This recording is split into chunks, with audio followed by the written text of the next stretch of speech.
V D സതീശന്റെ പ്രതികരണം മാധ്യമങ്ങളോട്. ഒരു ഉത്തരവാദിത്വം ഇല്ല, ആർക്കും ഇല്ല, ഒരു അക്കൗണ്ടബിലിറ്റി ആർക്കും ഉത്തരവാദിത്വം ഇല്ലാത്ത ഒരു രീതിയിലേക്കാണ് പോയത്. ഞാൻ വീണ്ടും ആവശ്യപ്പെടുന്നു, ഇതിനെക്കുറിച്ച് ഒരു സ്വതന്ത്രമായ ഒരു അന്വേഷണം ഒരു പ്രധാനപ്പെട്ട ഏജൻസിയെ കൊണ്ട് അന്വേഷിപ്പിക്കണം. എന്താണ് സംഭവം? ഉദ്യോഗസ്ഥർ മനഃപൂർവ്വം വീഴ്ച വരുത്തിയിട്ടുണ്ടോ? അങ്ങനെയുള്ള എന്തെങ്കിലും പ്രത്യേകമായ ഡയറക്ഷൻ ഇക്കാര്യത്തിലുണ്ടോ? ഇതെല്ലാം അന്വേഷിക്കപ്പെടേണ്ടതാണ്. രണ്ടാമത്തെ കാര്യം, ഇന്നലെ മറുപടി പറഞ്ഞതാണ്, എത്ര വലിയ ജീർണതയിലേക്കാണ് CPM പോകുന്നത്.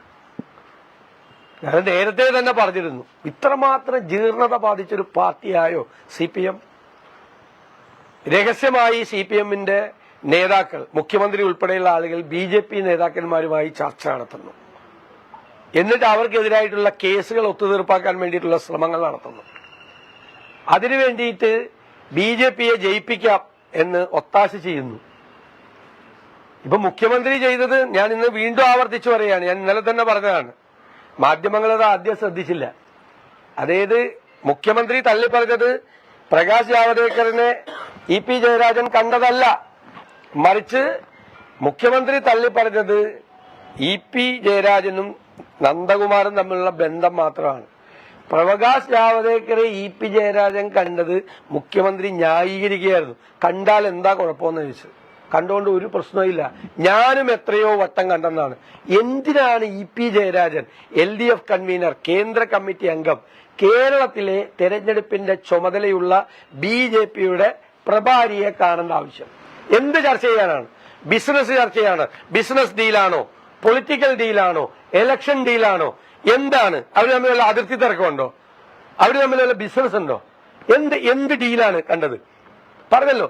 അപ്പോ ഈ പറയുന്ന കേസുകളെല്ലാം, SNC ലാവ്ലിൻ കേസും അതുപോലെ മാസപ്പടി കേസ് ഉൾപ്പെടെയുള്ള കേസുകൾ ഒത്തുതീർപ്പാക്കാൻ വേണ്ടിയിട്ട് മുഖ്യമന്ത്രിയുടെ മെസ്സഞ്ചർ ആയിട്ടാണോ EP പോയി പ്രകാശ് ജാവദേക്കറും തമ്മിൽ സംസാരിച്ചത്?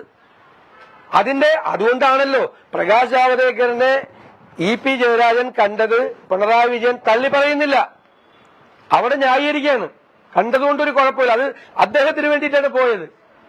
എന്നിട്ട് നന്ദകുമാറിന്റെ പ്രശ്നത്തിൽ EP ജയരാജനെ മോശക്കാരനുമാക്കുന്നു. ഇത് രണ്ട് ഇരട്ടത്താപ്പാണ് അദ്ദേഹത്തിന്റേത്, ഇരട്ടത്താപ്പാണ് ഇത് മുഴുവനുള്ളത്, ഇത് മുഴുവൻ. അപ്പൊ ഇവര് തമ്മിൽ 2021 നേരത്തെ RSSന്റെ മുഖപത്രത്തിന്റെ മെയിൻ അദ്ദേഹമായ ബാലശങ്കർ, ഓർഗനൈസറിന്റെ ബാലശങ്കർ, പ്രധാനമന്ത്രിയുടെ ഓഫീസുമായി ബന്ധമുള്ള ആൾ നേരത്തെ പറഞ്ഞു 21 CPMനെ BJP സഹായിച്ചിട്ടുണ്ട് കേരളത്തിൽ. അതുപോലെ അവര് സഹായിക്കാനുള്ള ധാരണയാണ്. 24 തെരഞ്ഞെടുപ്പിലും 26 തെരഞ്ഞെടുപ്പിലും ധാരണയാണ്. ഞാൻ ഇന്നലെ ചോദിച്ചല്ലോ, നിങ്ങളെല്ലാം മാധ്യമങ്ങൾ വലിയ വാർത്ത കൊടുത്തു എന്ന്. കരുവന്നൂർ ED അന്വേഷണം കടുപ്പിക്കുന്നു, മാസപ്പടി അന്വേഷണം കടുപ്പിക്കുന്നു. എന്തിനാ കടുപ്പിച്ചത്? കടുപ്പിക്കല് മാത്രം ഉണ്ടായില്ല, കടുപ്പിച്ചിട്ട് ഈ വോട്ടപ്പുറത്തേക്ക് ചെയ്യാൻ വേണ്ടിയിട്ടുള്ള ഭീഷണിയായിരുന്നു. യഥാർത്ഥത്തിൽ പ്രധാനമന്ത്രി വന്ന് CMRനെതിരായിട്ട് വരെ സംസാരിച്ചു, പ്രധാനമന്ത്രിയുടെ പ്രസംഗത്തിൽ വരെ. എന്നിട്ട് CMRലെ ശശിധരൻ കർത്തയെ ചോദ്യം ചെയ്തത് അങ്ങനെ അവസാനിപ്പിച്ചു. പിന്നെ അടുത്ത നോട്ടീസൊന്നുമില്ല, ആർക്കുമില്ല. ഈ കേസിലെ യഥാർത്ഥത്തിൽ പണം കൈപ്പറ്റിയ ആളുകൾക്കെതിരായിട്ട് ഒരു അന്വേഷണമില്ല. തെരഞ്ഞെടുപ്പിന് മുമ്പ് അതങ്ങ് തീർന്നു. മനസ്സിലായില്ലേ? കരുവന്നൂരിലും ഇവരെ 3-4 പ്രാവശ്യം വിളിച്ചു വരുത്തി ഇപ്പൊ അറസ്റ്റ് ചെയ്യുന്നുള്ള ഭീഷണി ഉണ്ടാക്കി ഭയപ്പെടുത്തി നിർത്തി. ഈ കടുപ്പിച്ചത് മുറുകെ പിടിക്കുകയായിരുന്നു, CPMന്റെ കഴുത്തിന് പിടിക്കുകയായിരുന്നു കേന്ദ്ര സർക്കാർ. ഈ കേന്ദ്ര ഏജൻസികളെ വെച്ച് CPMന്റെ കഴുത്തിന് പിടിച്ച് ഭീഷണിപ്പെടുത്തുകയായിരുന്നു, മര്യാദയ്ക്ക് അവർ പറയണത് ചെയ്തു കൊടുക്കാൻ വേണ്ടി. അതാണ് ഇവിടെ നടന്നത്. യഥാർത്ഥത്തിൽ ഈ ഇലക്ഷൻ ഡീലായിരുന്നു. ആ ഡീലാണ് ഭീഷണിപ്പെടുത്തിയും സംസാരിച്ചും സെറ്റിൽമെന്റ് നടത്തിയും ഇവരും നടത്തിയത് മുഴുവൻ അതാണിപ്പോ വ്യക്തമായിരിക്കുന്നത്. നിങ്ങൾ 4 ആഴ്ച മുമ്പ് ഞാൻ ചോദിച്ചതാണ്, EP ജയരാജൻ LDFന്റെ കൺവീനറാണോ NDAയുടെ കൺവീനറാണോ എന്ന് ചോദിച്ചതാണ്. ഓർമ്മയുണ്ടല്ലോ നിങ്ങൾക്ക്?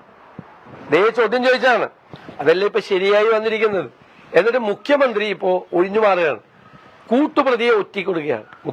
കൂട്ടുപ്രതിയെ ഒറ്റിക്കൊടുക്കുകയാണ് മുഖ്യമന്ത്രി, തള്ളി പറഞ്ഞിട്ട്. എന്നാൽ മറ്റേ കാര്യത്തിൽ തള്ളി പറഞ്ഞിട്ടുമില്ല. കാരണം അത് മുഖ്യമന്ത്രി പറഞ്ഞിട്ടാണ് EP ജയരാജൻ പോയിരിക്കുന്നത് എന്ന് വ്യക്തമാണ്. അതുകൊണ്ടാണ് ആ കാര്യത്തിൽ തള്ളി പറയാത്തത്. CPM നേതൃത്വം മറുപടി പറയണം. എന്തിനാണ് പ്രകാശ് ജാവദേക്കറെ പോലുള്ള ഒരാളുമായി CPMന്റെ നേതാക്കളും മുഖ്യമന്ത്രിയും ചർച്ച നടത്തുന്നത്? ഏത് പൊതു സ്റ്റേജിലാണ് പ്രകാശ് ജാവ്ദേക്കറും മുഖ്യമന്ത്രിയും തമ്മിൽ ഒരുമിച്ച് വന്നിട്ടുള്ളത്? മുഖ്യമന്ത്രി ട്രെയിനിൽ പോലും യാത്ര ചെയ്യുന്ന ആളല്ല. വളരെ അപൂർവമായിട്ടാണ്. ഈ അടുത്ത കാലം എത്രയോ പ്രാവശ്യം ഞാൻ പ്രകാശ് ജാവ്ദേക്കറെ കണ്ടു എന്ന് മുഖ്യമന്ത്രി. അപ്പൊ മുഖ്യമന്ത്രി ചർച്ച നടത്തിയിട്ടുണ്ട്, ഇ പി ജയരാജനും ചർച്ച നടത്തിയിട്ടുണ്ട്. എന്തായിരുന്നു ഇവരുടെ ചർച്ച? എന്തായിരുന്നു ഇവരുടെ ഡീൽ? ഇത് ജനങ്ങൾ അറിയണ്ടേ? അപ്പൊ CPM-ന് നേതാക്കളുടെ മീതെ ഒരു നിയന്ത്രണമില്ല. ഏത് നേതാവിനും പോയി, എത്ര വലിയ നേതാവിനും പോയി BJP-യുമായി ചർച്ച നടത്താം. CPM-ന്റെ തീരുമാനമാണോ? ഔദ്യോഗിക തീരുമാനമാണോ ഇത്? ഇങ്ങനെ ചർച്ച നടത്താൻ വേണ്ടിയിട്ട് അവസരവാദമാണോ ഇത്? മുഖ്യമന്ത്രി നേരത്തെ പറഞ്ഞ പോലെ RSSന്റെ വോട്ട് ഞങ്ങൾ വേണ്ടാന്ന് പറഞ്ഞിട്ടുണ്ട്, പക്ഷെ എപ്പോഴും പറഞ്ഞിട്ടില്ല. അങ്ങനെ ഇപ്പോഴും പറയാത്ത ഒരു തെരഞ്ഞെടുപ്പ് കാലമാണോ?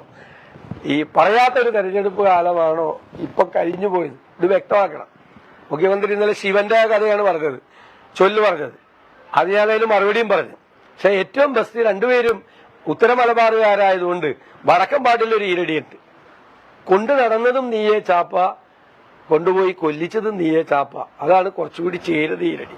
ഈ ഇ.പി. ജയരാജൻ ചെയ്ത, പിണറായി വിജയൻ ചെയ്ത ചെയ്ത്തിന് പറ്റുന്ന ഏറ്റവും നല്ല ഈരടികൾ അതാണ്. വടക്കം പാട്ടിലെ ഈരടികളാണ്.